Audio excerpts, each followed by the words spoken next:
नमस्कार, ID inside में आपका स्वागत है। मैं हूं आपके साथ मयंक। शहरों को स्मार्ट करने की योजना बना तमाम राशि स्वीकृत तो करा दी जाती है, लेकिन सुविधा सिर्फ कागजी कार्रवाई में सिमट कर रह जाए तो क्या तस्वीर बनती है, देखिए इस रिपोर्ट में। अपनी बदहाल हालत पर आंसू बहाता ये वो बस स्टैंड है जिसके विकास के लिए लाखों रुपए खर्च किए गए, लेकिन विकास कागजों में सिमट कर रह गया।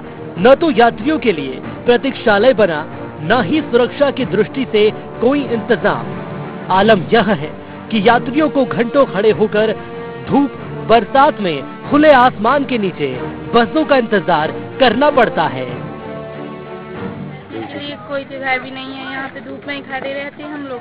यहाँ पानी पीने के लिए भी कोई नहीं है, पानी भी नहीं रहता। जाते से यहाँ पे खड़े हो जाते, सीढ़ी बनी है। यहाँ पर प्रतीक्षालय भी नहीं है, टॉयलेट की व्यवस्था नहीं है, पानी भी नहीं है। यहाँ पे कुछ मतलब धूप में खड़े रहकर बस का वेट करना पड़ता है और यहाँ पे बैठने भी नहीं सकते, ठीक से बैठने की भी जगह नहीं है। मामला नरसिंहपुर जिले के तेंदुखेड़ा नगर परिषद का है। तेंदुखेड़ा नए बस स्टैंड में यात्रियों की सुविधा को देखते हुए रैन बसेरे की स्वीकृति 3 साल पहले मिल जाने के बाद भी यहाँ के अधिकारियों की उदासीनता के चलते इसका निर्माण नहीं हो पाया। यहाँ अन्य सुविधाओं की बात करें तो बकायदा लाखों रुपए की लागत से व्यवसायिक दुकान बना दी गई, लेकिन कई वर्ष बीतने के बाद भी नीलामी न होने की वजह से धूल चाट रही है। वहीं सुलभ कॉम्प्लेक्स का निर्माण तो किया गया, लेकिन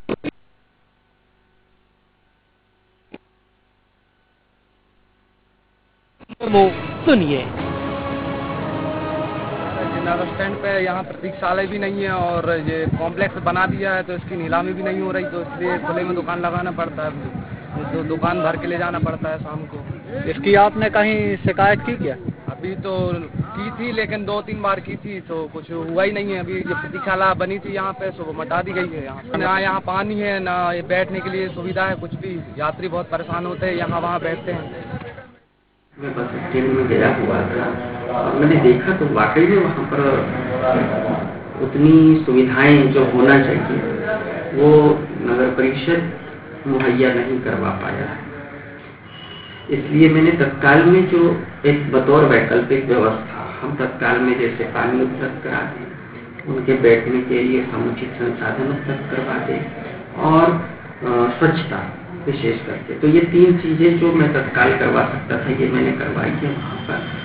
और आगामी भविष्य के लिए भी जो मुख्यमंत्री अधोसंरचना द्वितीय चरण में वहाँ का जो है सीमेंटीकरण है फर्श का और रैन बसेरा का है, तो उसके लिए भी मैंने अपने वरिष्ठालय में चर्चा की है, पत्राचार किया है। जल्दी से जल्दी वहाँ से जैसे हमें दिशा निर्देश प्राप्त होंगे हम इस प्रकार करेंगे। देखना होगा कि मामले में संज्ञान लेने के लिए कब तक जिम्मेदार अपनी आंखें खोलेंगे और कब विकास का उजियारा होगा। IND24 के लिए तेंदुखेड़ा से मिथिलेश पटेल की रिपोर्ट।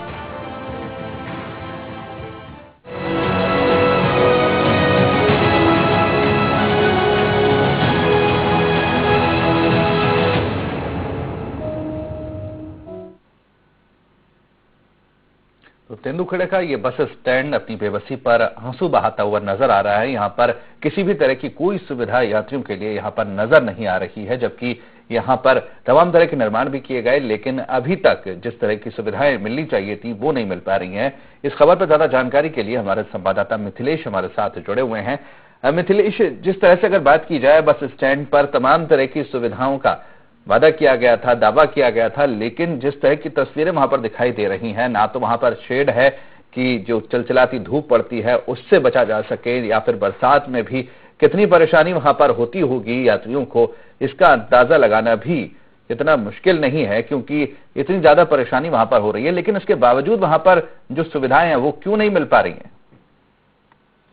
जी मैं जी आपको बता दूं, नरसिंहपुर जिले के तेंदुखेड़ा तहसील के अंतर्गत आने वाली जो नगर परिषद है उसका पूरा मामला है। यूँ तो सरकार द्वारा कोई विकास कार्यों के लिए राशि स्वीकृत करा दी जाती है। जैसे तेंदुखेड़ा पुराना बस स्टैंड है जो उस पर जगह कम होने के कारण नए बस स्टैंड का निर्माण कार्य कराया गया था, जिसमें शासन द्वारा 3 करोड़ के ऊपर राशि स्वीकृत हुई थी, लेकिन अभी तक बस स्टैंड का निर्माण कार्य नहीं हुआ।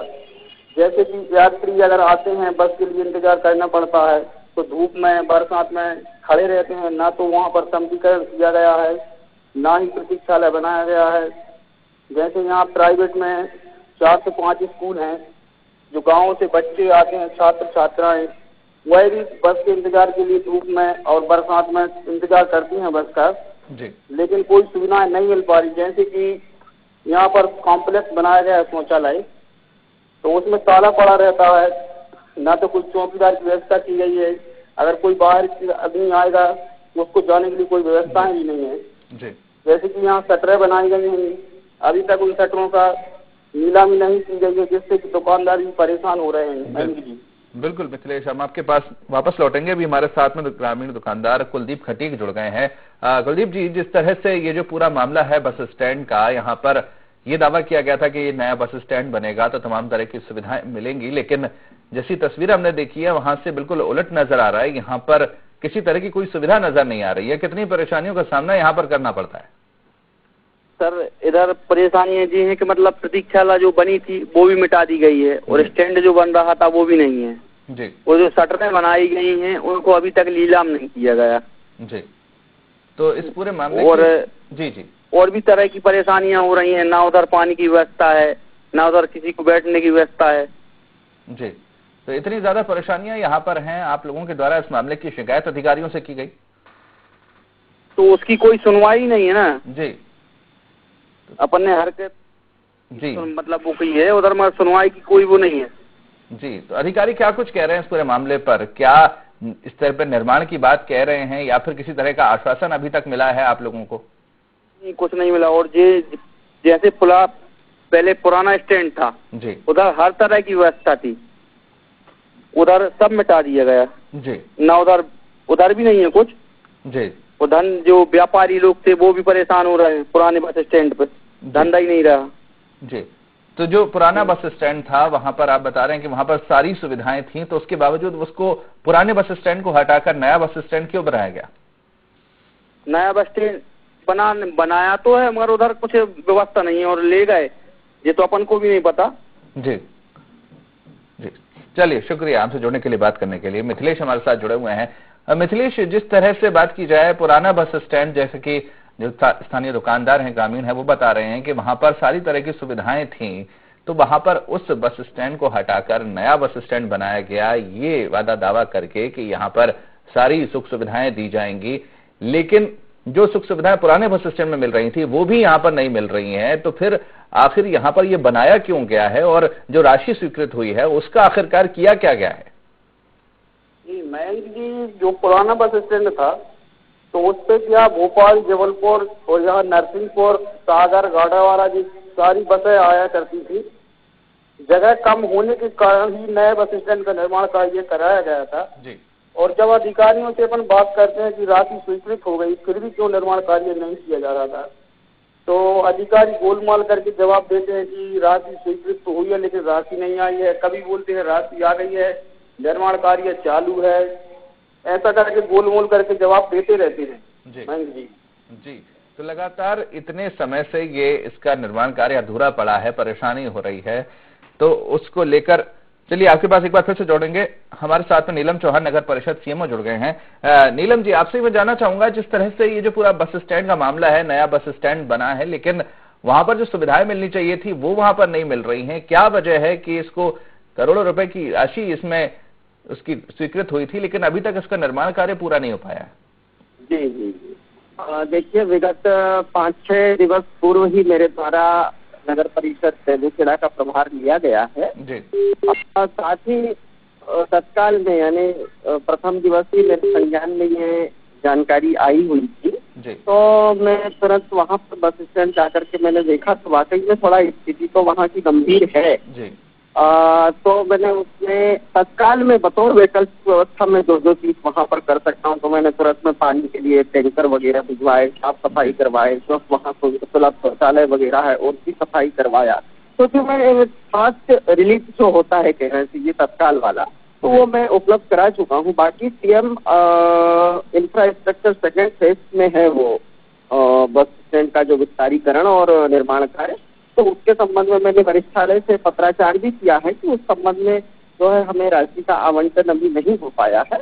जैसे ही राशि आवंटित हो जाती है उसका काम कंटिन्यू कर देंगे और भविष्य में जो भी है इस प्रकार की परेशानी नहीं होगी। मैं पूरा प्रयास करूंगा, क्योंकि मेरे लिए भी अभी नया है, वहाँ पर मैं अभी ही ज्वाइन किया है। जी बिल्कुल, ये तो अच्छी बात है कि आपने वहाँ पर अभी त्वरित कार्रवाई की है, वहाँ पर जो भी वैकल्पिक व्यवस्था है वो की है, लेकिन काफी समय हो गया है यहाँ पर नए बस स्टैंड का जो निर्माण कार्य होना था वो अटका पड़ा था। अभी आपने जानकारी हासिल की है कि क्या वजह है, मुख्य वजह जिसकी वजह से अभी तक नहीं हो पाया है? और अगर जो राशि की आप बात कर रहे हैं कि वो नहीं हुई है, तो क्या इसको लेकर पहले कोई प्रयास किए गए? जैसे कि आप कह रहे हैं कि आपने इसमें प्रयास शुरू कर दिए हैं, लेकिन इससे पहले क्या प्रयास नहीं किए गए थे इस दिशा में? ये प्रयास मेरे पूर्व जो यहाँ का स्टाफ था कहना चाहिए, मैंने उनसे जानकारी लिया, तो इस संबंध में उन्होंने जो है बताया मुझे कि क्योंकि वह योजना जो है मुख्यमंत्री अधोसंरचना द्वितीय चरण में थी और उसमें कुछ समय के लिए कुछ इशू आ गए थे, इसकी वजह से वो नहीं हो पाया था। तो उसका जो भी इशू है उसको सॉर्ट आउट करके एग्रीमेंट वगैरह होता है नगर परिषद की ओर से और बैंकों के मध्य, तो एग्रीमेंट हो चुका है। जैसे ही राशि का आवंटन होगा हम उसमें कार्रवाई करेंगे। चलिए, शुक्रिया हमसे जुड़ने के लिए, बात करने के लिए। वहीं हमारे साथ में राजेश राय जुड़ गए हैं जो कि नगर परिषद उपाध्यक्ष हैं। राजेश राय जी, जिस तरह से ये जो बस स्टैंड है नया, उसको तमाम तरह की सुविधाओं के साथ में लैस होना था, लेकिन अभी तक उसका निर्माण पूरा नहीं हो पाया है। वहां पर जो सुविधाएं मिलनी चाहिए थी वो नहीं मिल पा रही हैं। क्या वजह है इसके पीछे, क्योंकि करोड़ों रुपए की राशि इसको लेकर स्वीकृत की गई है? जी हाँ, नमस्कार। आपके लिए जी क्या है सर, मुख्यमंत्री अधोसंरचना से 3.25 करोड़ रुपए सैंक्शन हो चुके हैं, टेंडर भी हो चुका है जी, मगर प्रशासन के कारण कुछ काम ढीला यानी वो हो रही है जी। टाइम पे ठेकेदारों को बिल न देना या टाइम पे काम न कराना, थोड़ा इनका भी वो है। इसमें थोड़ा सा अधिकारी अपने आप चुस्त हो जाए, सब काम हो जाएगा। पैसे अपराध है, टेंडर भी लग चुके हैं मगर काम कराने की इच्छा शक्ति नहीं है अधिकारी कर्मचारियों में।